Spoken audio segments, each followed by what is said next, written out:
Normally, I would not dare to show any affection in public, let alone in her house, in front of her family, but it felt like it was the right thing to do. Her mom stood up and hugged us both, and I let them cry on me in an embrace. The following week, I was about to leave back to university, and I went to say my goodbyes to Karen, and got another big hug. As I was about to leave her house, I asked her mom to take care of her for me. As I was about to leave, my dad flagged me down. I stopped and wound the window down. My son, my dad never calls me that. I wondered what's up. You were strong for your wife to be, and wear even a shoulder to cry on, and through all that you kept strong. I want to say, I am proud of you. He gave me a fist to bump. I got out of the car and hugged him. Now be gone, son, before I have to start peeling onions. I love you too, Dad. The big test. 2 years later, I came back home, with a degree in civil engineering and a hunger to start my career.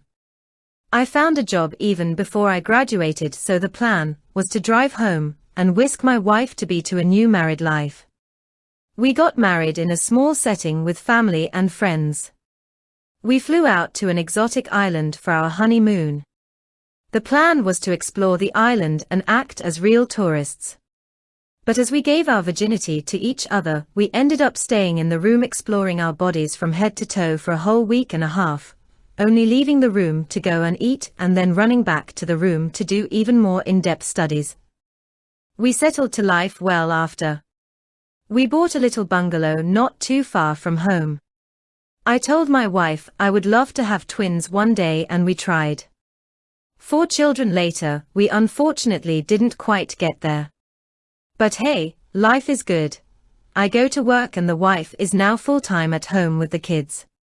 Well, no harm, no foul. 4 kids, 2 boys and 2 girls. Life was good. One day down the line, we got a rare treat. Her mom got the kids for the evening, and we got to go out to dinner with friends as couples. During dinner, we had pleasant chats and even better food.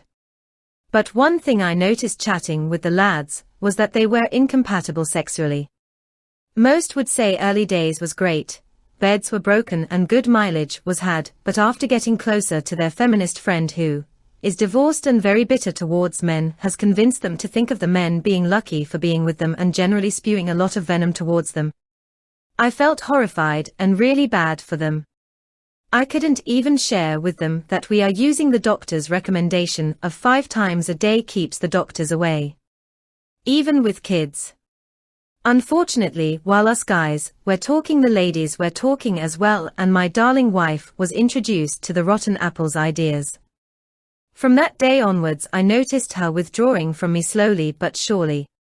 Less intimacy, more arguments for no reason, an overall challenge from a relationship with clear roles to constant challenge to authority.